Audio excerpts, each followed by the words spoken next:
के एक सदन में या एक साथ सम्मिलित सदन को संबोधित यानी कि अभिभाषण करने के शक्ति किसमें होता है? लोकसभा के लिए प्रत्येक साधारण निर्वाचन के पश्चात प्रथम सत्र के प्रारंभ में और प्रत्येक वर्ष के प्रथम सत्र के आरंभ में सम्मिलित रूप से संसद में जो अभिभाषण करने की शक्ति भी होती है किसका? संसद द्वारा पारित विधेयक राष्ट्रपति के अनुमोदन के बाद ही क्या होता है? कानून। चूंकि यह भी कहता है कि यह संसद का अंग होता जब लोकसभा से राज्यसभा से पारित होकर के यह जाता है किसके पास? राष्ट्रपति के पास। बिना उसके अनुमोदन के, बिना उसके हस्ताक्षर के कानून नहीं बनता। कुछ विधेयक ऐसा होता जो संसद में पेश करने से पहले राष्ट्रपति की पूर्वानुमति यानी कि पेश करने से पहले राष्ट्रपति से क्या होगा? अनुमति लिया जाता। जैसे कि नए राज्यों का निर्माण और वर्तमान राज्य के क्षेत्र सीमा या नाम में परिवर्तन वाला जो विधेयक होगा वह क्या होगा? राष्ट्रपति से पहले अनुमति लिया जाएगा, उसके बाद क्या होगा? पेश किया जाएगा। धन विधेयक की बात करेंगे। धन विधेयक जब भी लाता राष्ट्रपति के पूर्वानुमति से, किसके? राष्ट्रपति के पूर्वानुमति से। संचित निधि से व्यय यह करने वाला विधेयक अनुच्छेद 117 के 3 में यह भी क्या होगा? राष्ट्रपति से पूर्वानुमति से। ऐसे कराधान जिसमें राज्य हित जुड़े हों, प्रभाव डालने वाले विधेयक और राज्य के बीच व्यापार, वाणिज्य और समागम का निर्बंधन वाला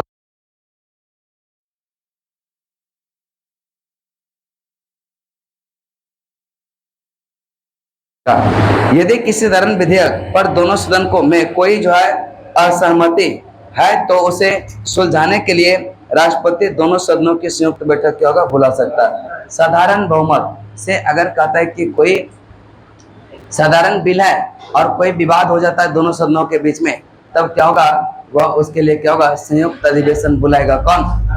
संयुक्त अधिवेशन बुलाने का, ठीक है, संयुक्त अधिवेशन बुलाने का जो पावर है वह किसके पास? राष्ट्रपति के पास। यह प्रावधान 108। इसके बाद किसी अनुदान की मांग राष्ट्रपति की सिफारिश पर ही यह की जाएगी और अन्यथा नहीं। अब संसद के मनोनयन का अधिकार। अब देखिएगा करें कि दो सदन होता, एक होता है लोकसभा, क्या होता? यह लोकसभा, और एक क्या होता? राज्यसभा। राज्यसभा। अब यहाँ पर हम देखेंगे कि क्या मनोनयन का जो अधिकार है यह राष्ट्रपति को है। कुछ सदस्यों का क्या होता है? मनोनयन। एक अनुच्छेद था 331। कौन सा? तो 331 के तहत यह प्रावधान था कि जब आंग्ल भारतीय समुदाय का प्रतिनिधित्व लोकसभा में नहीं हो तो दो आंग्ल भारतीय का, कितना? दो आंग्ल भारतीय का यह सदस्यों का मनोनयन करता। कौन करता? राष्ट्रपति करता। लेकिन कहता है कि यह पहले करता और यह 104वां संशोधन 2019, 104वां, कौन सा? 104वां संशोधन यह 2019 के तहत इसको क्या कर दिया? निरस्त कर दिया। अब जो है आंग्ल भारतीय समुदाय के सदस्य नियुक्ति नहीं, तत्काल प्रभाव से क्या हो गया? खत्म। इसके बाद क्या राज्यसभा में यानी कि सदस्यों का जो मनोनयन का शक्ति है लोकसभा में भी और राज्यसभा में भी कौन करता? कौन करता? अनुच्छेद 331 के तहत आंग्ल भारतीय दो लोकसभा में यह प्रावधान था पहले, लेकिन 104वां संविधान संशोधन के तहत इसको क्या हो गया? तत्काल प्रभाव से खत्म कर दिया है। और ध्यान रखिएगा यह क्वेश्चन बीपीएससी में एक ही पेपर में 2 बार यह रिपीट किया गया, ठीक है, 2 बार पूछा गया। इसके बाद राज्यसभा में 12 सदस्यों का मनोनयन होता। कितना? 12 सदस्यों का मनोनयन कौन करता? राष्ट्रपति करे कि इसमें ऐसे व्यक्ति का जो कि कला, साहित्य, पत्रकारिता, विज्ञान और सामाजिक कार्यों में जिसको पर्याप्त अनुभव है, वैसे 12 सदस्यों का मनोनयन करेगा कौन? राष्ट्रपति। यह किसमें? राज्यसभा। राज्यसभा में जो मनोनयन करता 80 का 3, अनुच्छेद 80 का यह प्रावधान जो है अनुच्छेद 80 का 3 में, 80 का 3। याद रखिएगा मनोनयन संबंधी अधिकार समझ में आया। तो मनोनयन 2 सदन है तो 2 सदन में, दोनों सदन में किया जाता था पहले, लेकिन वर्तमान में जो लोकसभा में 2 आंग्ल भारतीय का था वह प्रावधान क्या कर दिया? समाप्त कर दिया। क्या कर दिया? समाप्त। उसके बाद राज्यसभा में आज भी 12 सदस्यों का मनोनयन होता। जो व्यक्ति कहता है कि कला, साहित्य, पत्रकारिता, विज्ञान और या सामाजिक कार्यों में या जिसको या ज्यादा एक्सपीरियंस होल्डर कह सकते हैं, जो पर्याप्त अनुभव रखता हो, ऐसे 12 व्यक्तियों का सदस्यों का चयन कहाँ पर होता, उसका निर्वाचन नहीं होता, राष्ट्रपति के द्वारा क्या होता, मनोनयन होता। इसको कहते हैं मनोनयन संबंधी अधिकार। मनोनयन संबंधी अधिकार बात समझे ना। लोकसभा में कितना 12 को कर रहे हैं, 2 था, अब क्या हो गया, कौन सा संशोधन के तहत 104 100। राज्यसभा में कितना, राज्यसभा में कितना, वह प्रावधान किसमें 80 का 3 80 का 3। आप क्लास रोज नहीं आ रहे हैं सर, एग्जाम चल रहा है, चलिए क्लास आना रोज क्या है, अनिवार्य है, ठीक है। रोज आएंगे बहुत फायदा होगा, नहीं आएंगे नहीं होगा। इसके बाद अच्छा ग्रेजुएशन अभी नहीं हुआ, बहुत भाग्यशाली है, कितना सवेरे आपको पता चल गया लीड अकेडमी बारे में। एक है अध्यादेश जारी करने की शक्ति, कौन सा, या अध्यादेश, ठीक है, अध्यादेश जारी करने की शक्ति है किसके पास। अब यह अध्यादेश कब जारी होता, तो ध्यान रखिएगा, अध्यादेश जारी करने की शक्ति का प्रावधान अनुच्छेद 100 या 123 में, किसमें 123। इसमें ऐसा कहा गया कि जब सदन नहीं चल रहा होता, जब सदन नहीं चल रहा होता तब कहता है, नीचे में मत देखिए ना, जब समझाएं उसमें हम लाइन बाय लाइन तो करवे करेंगे, ऐसा लगता है कि नहीं करवाएंगे, और ऐसा लगता है कि अभी नहीं करवाए हैं, तो सब नीचे देख रहे हैं, पता नहीं क्या चल रहा है। अनुच्छेद 123 आएंगे वहां पर भी थोड़ा समझ लीजिए ना, समझ, चूंकि देखिएगा ये सब टॉपिक ना समझने वाला है और समझ में आ जाएगा। रटवाने वाला जहाँ रहेगा तो रटवा ही देंगे, ये समझने वाला है थोड़ा सा, तो नीचे मत देखिए, थोड़ा थोड़ा हमको भी देख लिया कि जिनके आगे है अनुच्छेद 123, कौन सा, अनुच्छेद 123। इसमें कहता है कि जब सदन नहीं चल रहा होता तब अगर देश को कोई कानून की आवश्यकता होगा, वह कानून जो बनाता वह कौन, इसी को हम कहते हैं अध्यादेश। क्या कहते हैं, जब सदन नहीं चल रहा होता तब वह कानून की जरूरत पड़ता, वह कानून का निर्माण करेगा राष्ट्रपति, और वह सामान्य विधेयक की तरह ही काम करेगा। इसी को कहते हैं अध्यादेश। क्या कहते हैं, अब देखिएगा, संसद के स्थगन के समय 123 अनुच्छेद 123 के तहत अध्यादेश जारी कर सकता, जिसका प्रभाव संसद के अधिनियम के समान होता, संसद के अधिनियम के समान। इसका प्रभाव संसद सत्र शुरू होने से कितना, 6 सप्ताह तक, कितना, परंतु राष्ट्रपति राज्य सूची के विषय पर अध्यादेश जारी नहीं कर सकता। जब दोनों सत्र सदन में हो तो राष्ट्रपति को यह शक्ति नहीं। ध्यान रखिएगा, अगर हम कहेंगे अध्यादेश कब हो सकता, तो जब सदन क्या होगा, यह सदन नहीं चल रहा होता। पहला क्या है, सदन नहीं। अब देखेंगे सदन नहीं चल रहा होगा, लेकिन क्या राज्य सूची पर है, राज्य सूची के विषय पर यह अध्यादेश जारी नहीं कर सकता, राज्य सूची के विषय पर अध्यादेश जारी नहीं। और कहते हैं कि जब दोनों सदन चल रहा होगा, सदन अगर चल रहा होगा तब पर भी अध्यादेश जारी नहीं होगा। एक कंडीशन में जब सदन नहीं चल रहा होता, देश को कोई कानून की आवश्यकता होगा, तब अनुच्छेद 123 के तहत वह कानून का निर्माण करेगा, और उसको हम कहते हैं अध्यादेश। क्या कहेंगे, अध्यादेश जो संसद का विधेयक होता है उसी के यह समान क्या होता है, यह जारी करता। कितने सप्ताह तक, 6 सप्ताह, कितना, 6 सप्ताह। लेकिन कहता है कि सदन अगर चल रहा होगा तब अध्यादेश लाया जाएगा क्या, नहीं लाया जाएगा, अध्यादेश तब जारी नहीं होगा। राज्य सूची के विषय पर अध्यादेश देंगे क्या, नहीं देंगे। इसके बाद है सैनिक शक्ति। हम कहते हैं सैनिक बलों का सर्वोच्च शक्ति राष्ट्रपति में नहीं था, किंतु इसका प्रयोग विधि द्वारा नियमित, यानी कि तीनों सेनाओं का जो प्रमुख होता है वह कौन, राष्ट्रपति कौन होगा। इसके बाद देखिएगा राजनीतिक शक्ति, कौन सा, राजनीतिक। राजनीतिक शक्ति में होता है कि दूसरे देशों के साथ कोई समझौता और संधि होगा, दूसरे देश के साथ कोई जो समझौता संधि होता है वह मोदी जी के नाम पर नहीं होता, राष्ट्रपति के नाम पर। किसके नाम पर, देखिएगा संधि और समझौता किसी दूसरे देशों के साथ, किसके नाम पर। उसके बाद है भारत में विदेश का। अब देखिएगा, जो विदेशों में भारत का राजदूत नियुक्त होता वह भी राष्ट्रपति करते हैं। जो विदेश राजदूत भारत में आकर के रहते हैं उसका अनुमोदन करता है कौन, राष्ट्रपति।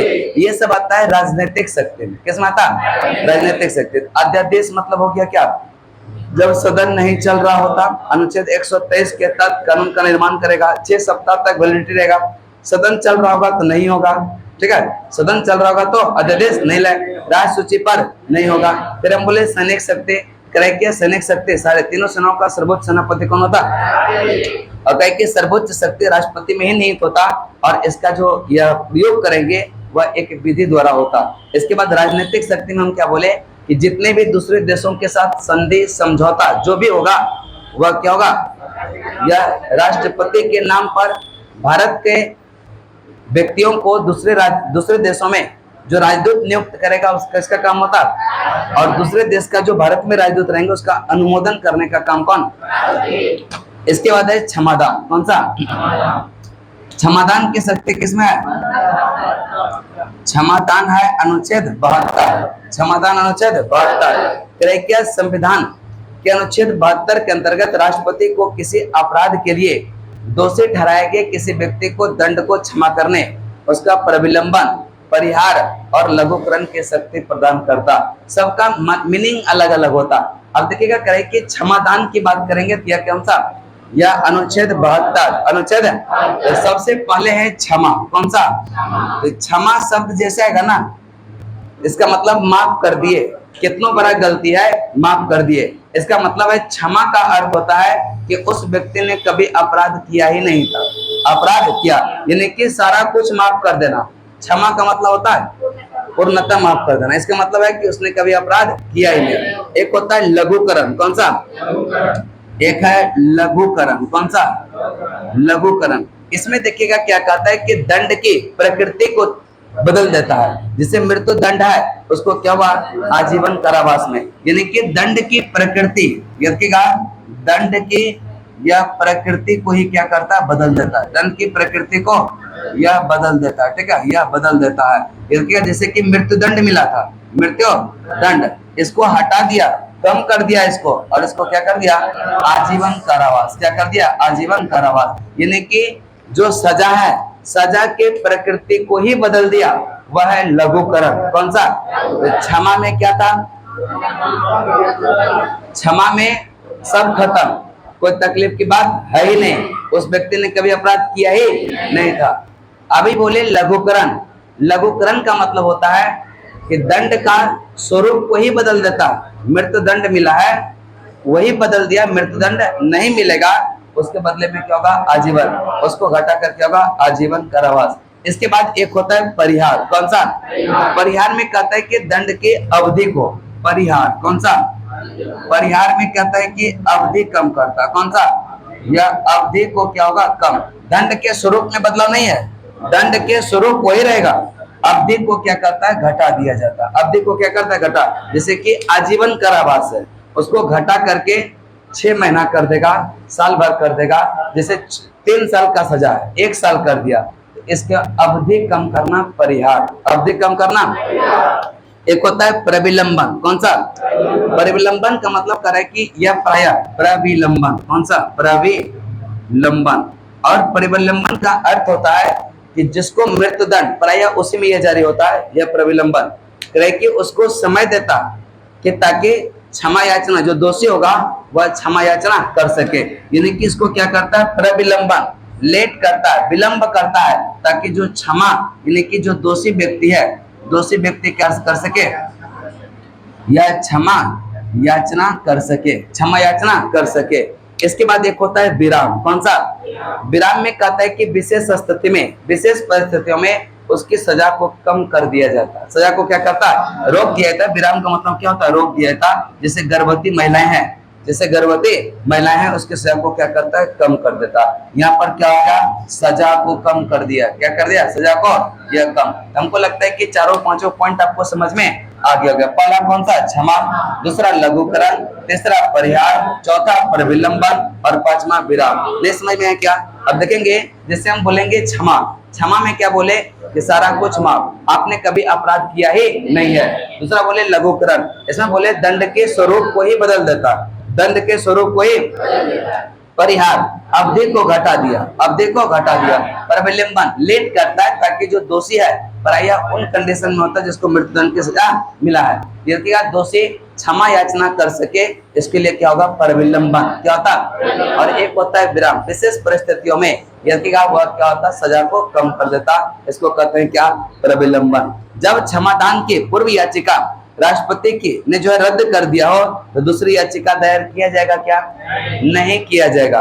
क्रय जब क्षमा याचना के पूर्व क्षमादान की पूर्व याचिका राष्ट्रपति ने रद्द कर दिया हो, तो दूसरी याचिका दायर नहीं किया जा सकता। दूसरी याचिका दायर। इसके बाद ठीक चल रहा है ना? याद हो रहा है चीजें, है ना? इसके बाद है राष्ट्रपति की आपातकालीन शक्तियां। स्पीड हो जाएगा तो बताइएगा, क्योंकि बैच स्पीड वाला नहीं है, आराम वाला है कि ना? स्पीड तरह चले, स्पीड कम कर देते हैं, ठीक है। अभी देखिए हम बोले एक है अध्यादेश जारी करने की शक्ति, अध्यादेश जारी करने में, और एक मनोनयन का शक्ति बोले। तो मनोनयन 2 सदन में है। देखिएगा लोकसभा में पहले 331 के तहत जब आंग्ल भारतीय का प्रतिनिधित्व नहीं होता था, तो 2 आंग्ल भारतीय का नियुक्ति किया जाता। 104वां संविधान सदन के तहत उसको क्या हुआ? समाप्त कर दिया। याद है चीजें? 12 व्यक्तियों का मनोनयन राज्यसभा में किया जाता। यह प्रावधान 80 का 3 में, 80 का 3। इसके बाद अध्यादेश के बारे में हम बोले, अनुच्छेद 123। जब सदन नहीं चल रहा होता, जब सदन नहीं चल रहा होता, तब क्या होगा? यह कानून की जरूरत पड़ता, तब वहां पर क्या होगा? यह राष्ट्रपति कानून का निर्माण करेगा। इसी को हम कहते हैं अध्यादेश। लेकिन क्या राय सूची पर होगा क्या? सदन चल रहा होगा तो होगा क्या? नहीं होगा। इसके बाद सैनिक शक्ति में हम बोले कि सारे शक्ति यह किसमें निहित होता? राष्ट्रपति में। एक है राजनीतिक शक्ति। कौन सा? राजनीतिक शक्ति में हम बताए, राजनीतिक शक्ति में क्या बताए कि जितने भी संधि समझौता होगा वह राष्ट्रपति के नाम से ही समझी जाती है। और हम बोले कि विदेशों में भारतीय राजदूतों की नियुक्ति करना राष्ट्रपति का काम होता। भारत में विदेशी जो राजदूत होगा उसका अनुमोदन करना राष्ट्रपति का काम होता। उसके बाद हम बोले क्षमादान। कौन सा? क्षमादान में बोले अनुच्छेद 72। इसमें 5 पॉइंट बताए। कितना? 5। पहला है क्षमा। क्षमा का मतलब सब कुछ माफ कर दे, गलती किया ही नहीं है। उसके बाद है लघुकरण। कौन सा? हम बोले लघुकरण में सजा के स्वरूप को बदल दिया। मृत्युदंड था, 6 महीना का आजीवन कारावास दे दिया। इसका मतलब दंड की प्रकृति को ही बदल दिया। एक है परिहार, प्रकृति में परिवर्तन नहीं किया लेकिन अवधि में कम कर दिया। एक है प्रविलंबन, लेट करता है ताकि वह दोषी जो है क्षमा याचना कर सके। एक है विराम, विशेष परिस्थितियों में जारी किया जाता है। और वह क्या होता है? यह ताकि वह क्या होगा? जैसे कि गर्भवती महिला है, अगर उसको सजा, उसके सजा को क्या होगा? कम कर दिया जाएगा, उसको छुट्टी। जब करे कि क्षमादान को पूर्व याचिका राष्ट्रपति ने रद्द कर दिया हो, दूसरी याचिका दायर। राष्ट्रपति के आपातकालीन शक्तियां। कौन सा? सबसे पहले आपात उपबंध की बात अगर हम करेंगे, यह आपात उपबंध किसमें है? यह आपात उपबंध किसमें? भाग 18, भाग अनुच्छेद कहाँ तक? 352 से 307। ये वाला पॉइंट याद रखेगा। आपात उपबंध का चर्चा भाग 18, भाग 18 आपात उपबंध का चर्चा अनुच्छेद कहाँ तक? मंत्री परिषद के परामर्श से राष्ट्रपति 3 प्रकार का आपातकाल क्या होगा? लागू कर सकता है। एक तो कहता है कि युद्ध, बाह्य आक्रमण या सशस्त्र विद्रोह। यदि युद्ध हो जाए, बाह्य आक्रमण कर दे या देश के जनता खुद शस्त्र लेकर के विद्रोह कर दे, तब वहां पर क्या होता है? राष्ट्रीय आपात। कौन सा? और राष्ट्रीय आपात जो है किस अनुच्छेद में? राष्ट्रीय आपात की बात करेंगे तो वह किसमें? अनुच्छेद 352, 300। इसके बाद कहता है कि जब संवैधानिक तंत्र विफल हो जाता है राज्यों में, प्रशासन तंत्र यहाँ का काम ठीक ढंग से नहीं कर पाता, तब यहाँ पर लगता है क्या? राष्ट्रपति शासन। क्या लगता? राष्ट्रपति यह शासन। राज्यों में राष्ट्रपति शासन यह किसमें? अनुच्छेद 356, अनुच्छेद 356। जब कहता है कि देश को वित्तीय साख का खतरा होता, तो एक लगाता है वित्तीय आपात। कौन सा? वित्तीय आपात की बात करेंगे तो यह किसमें? अनुच्छेद 300, अनुच्छेद 300। ध्यान रखिएगा इन चीजों को, यानी कि यही 3 प्रकार का यह क्या होता है? राष्ट्रपति के पास ऐसा प्रावधान होता है कि वह आपातकालीन यह स्थिति में ये शक्तियां प्रदान कर सकता है। देखिएगा, तो आपातकालीन शक्तियों की बात करेंगे तो 3 है। कितना? देखिएगा, युद्ध, बाह्य आक्रमण, सशस्त्र विद्रोह के आधार पर देश में राष्ट्रीय आपात की घोषणा किस अनुच्छेद के तहत? देश में राष्ट्रीय आपात की घोषणा। और राष्ट्रपति शासन जब कहते हैं कि राज्यों में संवैधानिक तंत्र विफल हो जाता, यह राज्यपाल की सिफारिश पर राष्ट्रपति शासन लागू करता, वह किस अनुच्छेद के तहत? 356 वित्तीय आपात या 360। इसके बाद एक और है अधिकार परामर्श लेने का, यह अनुच्छेद 143 143। इसके तहत कराए कि परामर्श ले सकता सार्वजनिक मुद्दों के प्रश्न पर, या ठीक है ना, समझ रहे हैं? 143 बोले तो इसको तकलीफ हो रहा है क्वेश्चन। हाँ क्या परामर्श सुप्रीम कोर्ट, ठीक है ना, सुप्रीम कोर्ट से वह क्या होगा, परामर्श ले सकता, लेकिन कहता है कि आप परामर्श मानने के लिए बाध्य है क्या? यह क्या हो गया 143, किसमें? 143 परामर्श संबंधी अधिकार किसमें? 143। अभी हम 2 पढ़ाए, उसके पहले सारा याद है, आपात और परामर्श। हम आपातकाल की बात करेंगे तो आपात कितना? 3। जब कहता है कि सशस्त्र विद्रोह हो जाए, युद्ध हो जाए, बाह्य आक्रमण हो जाए, इन कंडीशन में राष्ट्रीय आपात की घोषणा किस अनुच्छेद के तहत? राष्ट्रपति शासन, वित्तीय आपात, राष्ट्रपति सार्वजनिक या मुद्दों पर जो सुप्रीम कोर्ट के यह होता है उससे क्या होगा, परामर्श ले सकता है, लेकिन वह परामर्श को मानने के लिए बाध्य नहीं है। इसके बाद देखिएगा एक होता है वीटो शक्ति। वीटो शक्ति इंपॉर्टेंट है, समझाने का हम प्रयास करते हैं, शुभम भी शायद ही पढ़ाए हैं। देखिएगा वीटो शक्ति,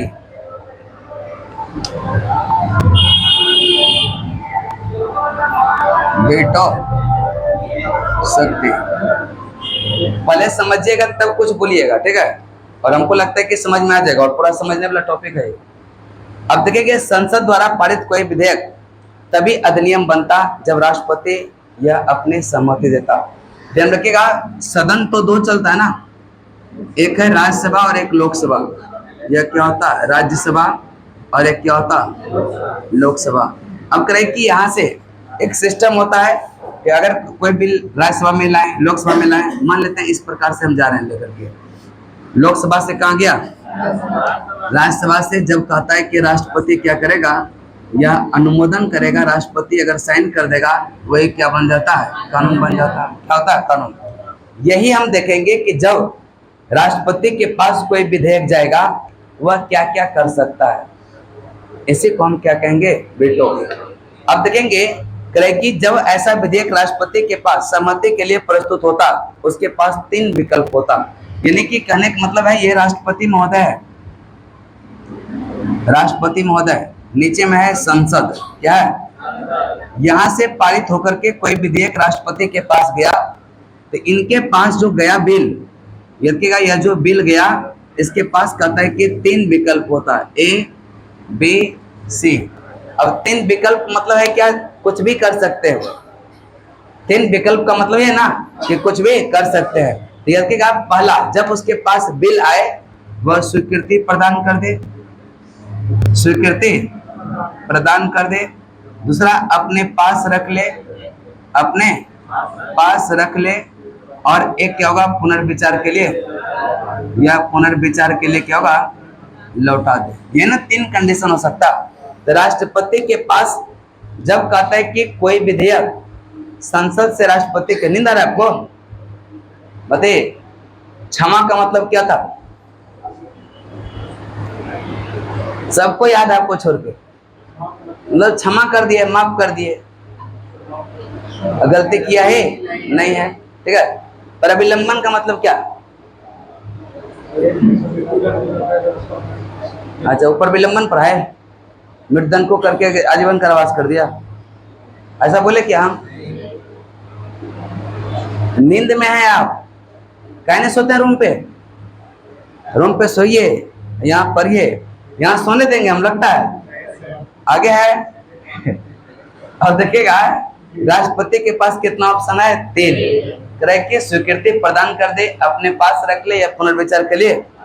यदि यह संसद इस विधेयक को पुनः बिना किसी संशोधन के यह संशोधन करके राष्ट्रपति के सामने प्रस्तुत करता राष्ट्रपति। अब देखिएगा ये विधेयक वाला दिमाग में रखिएगा, पुनर्विचार के लिए जो लौटाया किसको, जब इसके पास लौटाया पुनर्विचार के लिए, इसने संशोधन किया या नहीं किया, फिर से राष्ट्रपति के पास चला जाता, संशोधन किया है या नहीं भी किया है, कोई तकलीफ की बात नहीं है। जब ऐसा किया राष्ट्रपति कहता है कि अब साइन करने के लिए क्या है, बाध्य है, करना पड़ेगा, है ना, करना पड़ेगा। तो पहली बार में तो ताकत था, दूसरी बार में खत्म। देखिएगा यह पहला कंडीशन दिमाग में रखिएगा। इसके बाद इस प्रकार राष्ट्रपति के पास संसद द्वारा पारित विधेयकों के संबंध में वीटो शक्ति होती है, अर्थात यह विधेयक को अपने स्वीकृति के लिए क्या होगा, सुरक्षित रख लेता। अब करें कि जो विधेयक को अपने पास रखा उसको कहते हैं वीटो, और यहाँ पर कहता है कि वीटो होता है 3 प्रकार का, कितना, तो वीटो, यहाँ तक ठीक है ना, समझ में आ गया होगा।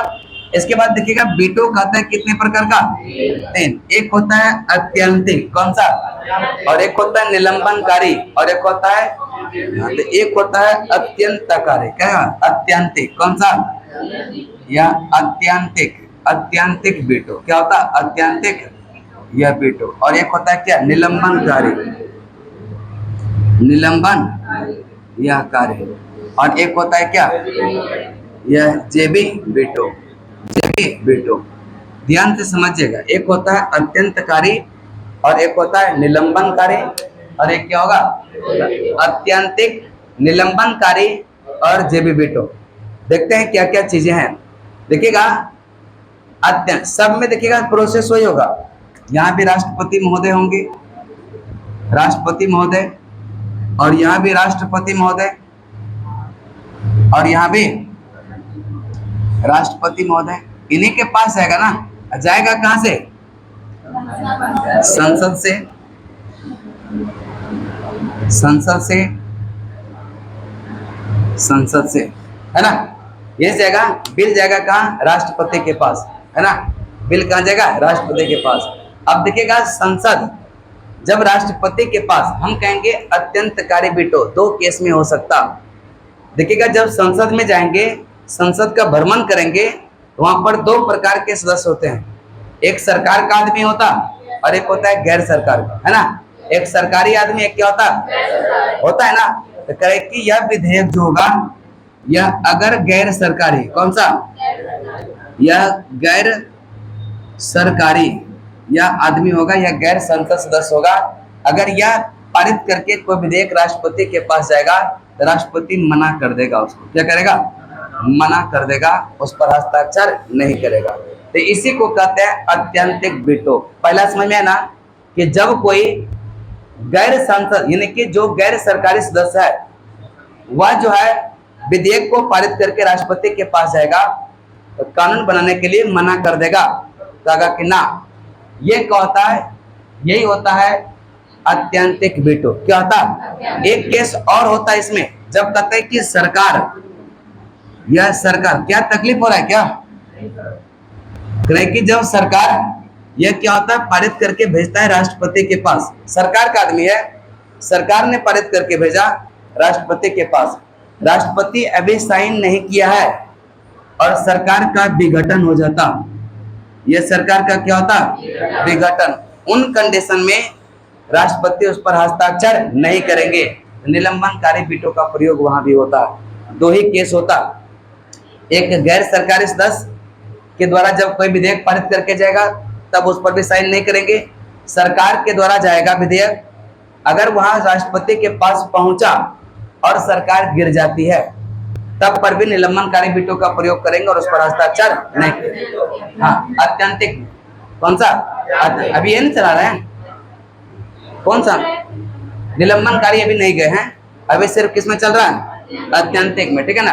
यह देखिएगा सरकारी सदस्य जो सरकार का आदमी होता, वह अगर क्या होगा, राष्ट्रपति के पास गया और सरकार गिर जाता है, ये दोनों केस है अभी अत्यंतिक में, अभी हम निलंबन में गए ही नहीं है, अब निलंबन में जाएंगे, इसको समझ में आया ना पहले। इसके बाद देखिएगा निलंबन, निलंबनकारी मतलब होता है सस्पेंशन, कौन सा, ऐसा एक बार कहता है कि एपीजे अब्दुल कलाम थे जब राष्ट्रपति, तब उनके पास एक विधेयक गया था जो कहते हैं ना, ये लाभ के पद वाला परिभाषित नहीं है, तो उनके पास गया तो उसने क्या किया, पुनर्विचार के लिए लौटा दिया उसको। कह कि देख लीजिए एक बार आप लोग फिर से, तो जो पुनर्विचार के लिए लौटाने की प्रक्रिया है ना, यही होता है क्या, निलंबनकारी। यानी कि संसद भेजा था राष्ट्रपति के पास, इसने पुनर्विचार के लिए लौटा दिया, यह पुनर्विचार के लिए लौटा दिया किसको, संसद के पास। अब करे कि यह वीटो राष्ट्रपति का खत्म भी कर सकता है, यहां तक तो ठीक था, सस्पेंशन सस्पेंस में डाल दिया, करें या ना करें, इसको कहते हैं निलंबनकारी। क्या कहते हैं, एक हो गया अत्यंतिक, एक हो गया निलंबनकारी। निलंबनकारी में पुनर्विचार के लिए लौटाने की बात करता, हस्ताक्षर नहीं करता, लौटा देता। लेकिन क्या यह राष्ट्रपति का अनन्य शक्ति है क्या? ऐसा होता कि जब फिर साधारण बहुमत से पारित करके यही विधेयक जाता है राष्ट्रपति के पास, बाध्य हो जाता है ना, यहाँ पर इसके वीटो समाप्त कर देता है कौन, संसद। जब यह क्या करेगा, पुनः साधारण बहुमत से पारित करके भेज देगा, तब निलंबनकारी, निलंबन। इसके बाद होता है एक जेबी वीटो, कौन सा, यह जब राष्ट्रपति के पास जाता, संसद भेजता है कहाँ, राष्ट्रपति के पास। अब राष्ट्रपति इस पर कुछ बोल ही नहीं रहा, साइन कीजिएगा, कुछ बोल ही नहीं रहा, पुनर्विचार के लौटाइएगा, कुछ बोल ही नहीं रहा। यानी कि जब वह वीटो विधेयक गया अपने झोली में डाल दिया, कब तक डालेगा पता नहीं। चूंकि संविधान में अनुच्छेद 111 में ऐसा प्रावधान है कि कहता है कि जब राष्ट्रपति के पास कोई विधेयक जाएगा, अगर लौटाना होगा पुनर्विचार के लिए, यथाशीघ्र लौटाएगा। यथाशीघ्र कब तक पता नहीं, यथाशीघ्र खाली शब्दों का प्रयोग किया है, ऐसा सिस्टम। एक होता है ज्ञानी जैल सिंह, कौन, वही कहता है कि सबसे पहले क्या हुआ था इस वीटो का। हमको लगता है तीनों वीटो समझ में ना, अब हम थोड़ा सा लूसेंट का चल जाते हैं, कैसे कैसे लिखा हुआ है, ठीक है ना। समझाने का बात था, समझा दिए तीनों, और हमको लगता है कि सबको समझ, पीछे वाला समझ में ना, आपको पूछ लें अभी हम, निलंबनकारी, अत्यंतिक, और एक कौन सा, सबको समझा ना पीछे में। हाँ चलिए, अब एक बार हम लूसेंट पढ़ाते हैं, ठीक है। संसद द्वारा पारित यह कोई विधेयक तभी अधिनियम बनता जब राष्ट्रपति उसे अपना सहमति दे देता। जब ऐसा विधेयक राष्ट्रपति की सहमति के लिए प्रस्तुत होता, देखिएगा, यह राष्ट्रपति की सहमति के लिए क्या होगा, प्रस्तुत होता, तो उसके पास कितना विकल्प होता, 3। कितना होता, 3। पहला विकल्प क्या है, स्वीकृति दे दे, दूसरा क्या है, अपने पास रख ले, और तीसरा पुनर्विचार के लिए लौटा दे। करें कि जो पुनर्विचार के लिए लौटाया विधेयक था, वहां पर लिखा यदि संसद द्वारा इस विधेयक को पुनः बिना किसी संशोधन के या फिर संशोधन करके राष्ट्रपति के बाद फिर से जाता है, तब अब राष्ट्रपति इस पर साइन करने के लिए क्या है, बाध्य है। इस प्रकार राष्ट्रपति के पास संसद द्वारा पारित विधेयक के संबंध में वीटो शक्ति होती है, अर्थात यह विधेयक को अपनी स्वीकृति के लिए क्या होगा, सुरक्षित। वीटो लैटिन शब्द है जिसका अर्थ होता है रोकना। वीटो क्या है, लैटिन शब्द है जिसका अर्थ क्या होता है। भारत के राष्ट्रपति में 3 प्रकार का वीटो है, कितना, एक है अत्यंतिक वीटो, निलंबनकारी, और जेबी वीटो। अत्यंतिक, निलंबनकारी, और एक है जेबी। अब देखेंगे क्रैकिया अत्यंतिक, इसका संबंध राष्ट्रपति के उस शक्ति से है जिसमें वह संसद द्वारा पारित किसी विधेयक को अपने पास सुरक्षित रखता। यह विधेयक इस प्रकार समाप्त हो जाता और अधिनियम नहीं बन पाता। कहने का मतलब है कि जब अत्यंतिक वीटो राष्ट्रपति के पास जाएगा, वह अपने पास रख लेता और उस पर हस्ताक्षर करने से साफ मना कर देता। साफ क्या करता है, मना। कि सामान्यतः यह वीटो 2 मामलों में प्रयोग किया जाता। पहला है गैर सरकारी सदस्य के विधेयक के संबंध में, जब करें कि जो संसद का सदस्य है लेकिन मंत्री नहीं है, सरकार में नहीं है, उसके द्वारा विधेयक लाया जाएगा, राष्ट्रपति के पास जाएगा, वो मना कर देगा कि साइन नहीं कर सकते हैं। यह कौन सा है, अत्यंतिक वीटो। दूसरा है सरकारी विधेयक के संबंध में, जब मंत्रिमंडल त्याग पत्र दे दे तो नया मंत्रिमंडल राष्ट्रपति को ऐसे वीटो विधेयक पर अपनी सहमति न देने की क्या होगा, सलाह दे। ये कंडीशन होता कि जब सरकार गिर जाती है, विधेयक पारित करके गया, सरकार गिर गया, सारे मंत्रिमंडल ने त्याग पत्र दे दिया, अब जो नया सरकार आएगा उसने कहेगा कि इस पर साइन नहीं कीजिए, यहाँ पर क्या हो गया, अत्यंतिक वीटो का प्रयोग हो गया। इसके बाद आता है निलंबनकारी। कौन सा, राष्ट्रपति इस वीटो का प्रयोग तब करता जब किसी विधेयक को संसद को पुनर्विचार के लिए क्या होगा, लौटा देता। यानी कि निलंबनकारी का मतलब था सस्पेंस में डाल दिया गया विधेयक, करे कि थोड़ा एक बार फिर से देख लीजिए। अब फिर से अगर चला जाता तब देखना नहीं है, उसको करना पड़ेगा। तो निलंबनकारी बिटों को समाप्त किया जा सकता है संसद के साधारण बहुमत से। जो पुनर्विचार के लिए लौटाया है विधेयक को, पुनर्विचार यह करके वह फिर से क्या होगा, लौटा देगा, यह बिटो क्या होगा। तब यहाँ पर देखिए लिखता है क्या, इसका अर्थ है कि राष्ट्रपति इस बिटो को, उस विधेयक को साधारण बहुमत से पुनः पारित कराकर निरस्त किया जा सकता है। यानी कि यह जो निलंबनकारी बिटो है राष्ट्रपति का, उसको निरस्त किया जा सकता है जब संसद साधारण बहुमत से विधेयकों को पारित कर दे तब। राष्ट्रपति धन विधेयक के मामले में निलंबनकारी बिटो का प्रयोग नहीं करेगा। धन विधेयक इसलिए नहीं करता, अभी हम बोले थे कुछ देर पहले कि धन विधेयक राष्ट्रपति के स्वीकृति से ही क्या होगा, यह पेश किया जाता है, उससे पूर्वानुमति लेना पड़ता। तो अब यहाँ पर उस पर बिटो प्रयोग करना ठीक बात है ही नहीं, काहे कि वह उसी से पहले स्वीकृति प्राप्त किया है। तो निलंबनकारी बिटो का प्रयोग यहाँ पर पुनर्विचार के लिए नहीं लौटाएगा।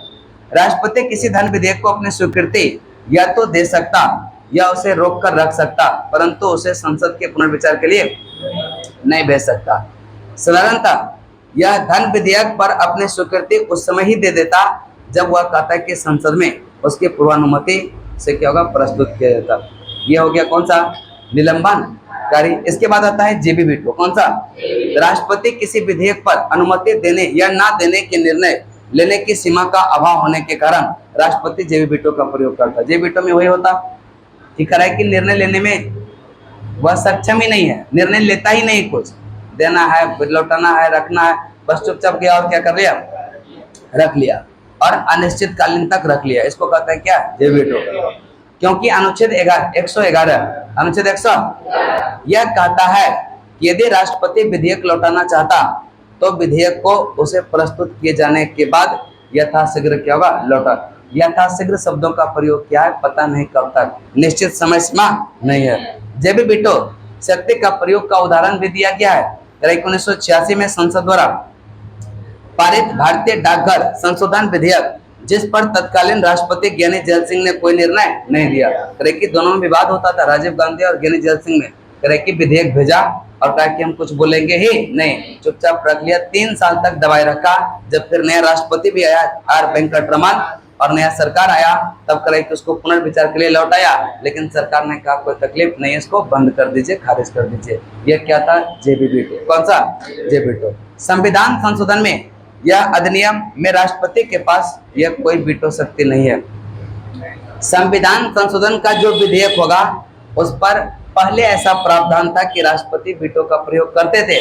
24वां संविधान संशोधन 1971 में यह प्रावधान किया कि जो संविधान संशोधन वाला विधेयक आएगा, राष्ट्रपति उस पर बाध्यकारी होगा अनुमति देने के लिए। किसमें, संविधान संशोधन, संविधान।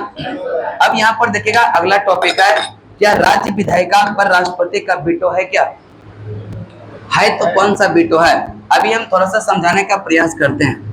अब देखिएगा राज्य विधायिका की अगर थोड़ा सा हम बात कर ले, यहाँ पर अभी संसद में पारित होकर के विधेयक कहाँ जा रहा था, अभी हम राज्य विधायिका की बात करेंगे। राज्य विधायिका, विधायिका, ये राज्य विधायिका है। यहाँ से जब कोई बिल पारित होकर के जाएगा किसके पास, राज्यपाल। किसके पास, यहाँ भी राष्ट्रपति के पास जाएगा क्या, अभी नहीं जाएगा, पहले किसके पास। अब करे कि जो राज्यपाल के पास जाएगा, इसके पास कितना ऑप्शन है, 4। कितना है, 3 तो वही सेम है राष्ट्रपति वाला। पहला ऑप्शन है स्वीकृति, यह स्वीकृति दे दिया। दूसरा है अपने पास रख लिया, अपने पास रख लिया। तीसरा है पुनर्विचार के लिए लौटा दिया, पुनर्विचार के लिए। और चौथा है राष्ट्रपति के लिए आरक्षित, राष्ट्रपति के लिए क्या होगा, यह आरक्षित कर लिया। अब करें यह विधेयक जो राष्ट्रपति के लिए आरक्षित किया, किसके पास जाएगा, राष्ट्रपति के पास। किसके पास, राष्ट्रपति। अब जब यह विधेयक राष्ट्रपति के पास जाएगा, फिर उसके पास 3 ऑप्शन है। कितना, पहला क्या करेगा, स्वीकृति, स्वीकृति दे देगा। दूसरा क्या होगा, अपने पास रख लेगा। और तीसरा क्या होगा, पुनर्विचार के लिए लौटाएगा। देखिएगा सिस्टम समझिएगा, पुनर्विचार के लिए लौटा देगा। अब देखेंगे कहां से कहां तक गया, राज्य विधायिका से लेकर के राष्ट्रपति तक पहुंचे हम लोग।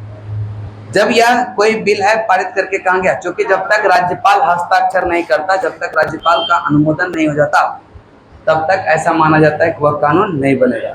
जब राज्यपाल के पास जाएगा तो कितना, 4 ऑप्शन, स्वीकृति दे देगा, अपने पास रख लेगा, पुनर्विचार के लिए लौटा देगा, और एक होता है राष्ट्रपति के पास आरक्षित। जब राष्ट्रपति के पास जो आरक्षित विषय, जो कि हम राष्ट्रपति के संदर्भ में ही पढ़ेंगे, जो राष्ट्रपति के लिए आरक्षित विधेयक रखा है, राष्ट्रपति के पास जाएगा और उसके पास फिर कितना, 3 ऑप्शन, कितना है, यह क्या करेगा, स्वीकृति दे देगा, अपने पास रख लेगा और पुनर्विचार के लिए। अब जो विधेयक पुनर्विचार के लिए लौटाया, राज्य विधायिका को पुनर्विचार के लिए लौटाया, अब यह विचार किया या नहीं किया, फिर गया किसके पास, राष्ट्रपति के पास। जब गया यहाँ पर इस विधेयक पर साइन करने के लिए, हस्ताक्षर करने के लिए बाध्य नहीं होता, बाध्य नहीं होता। यह संसद वाला में था ऐसा, लेकिन राज्य विधायिका में नहीं है, यह बाध्य नहीं होता। हम कह सकते हैं कि राज्य विधायिका के मामले में जो राष्ट्रपति वह पॉकेट वीटो का प्रयोग कर रहा है। कौन सा वीटो, पॉकेट वीटो। नहीं समझ में आया क्या, आगे ना। इसके बाद राज्य विधायिका के बारे में हमको लगता है कि थोड़ा सा जो लूसेंट में दिया ना, ये चीजें समझा दिए हैं, एक बार पढ़ के सुना देंगे, तकलीफ दूर हो जाएगा। हमको लगता है कि वीटो में तकलीफ नहीं होगा, और कल हम उपराष्ट्रपति शुरू करेंगे, है ना। आज यहीं तक ले, एक बार रूम पे जाइएगा ना, इस सारा वीटो को एक बार पढ़िएगा और इमेजिन कीजिएगा कैसे कैसे बताए, और हो जाएगा, क्योंकि हमको लगता है समझ में आ गया होगा।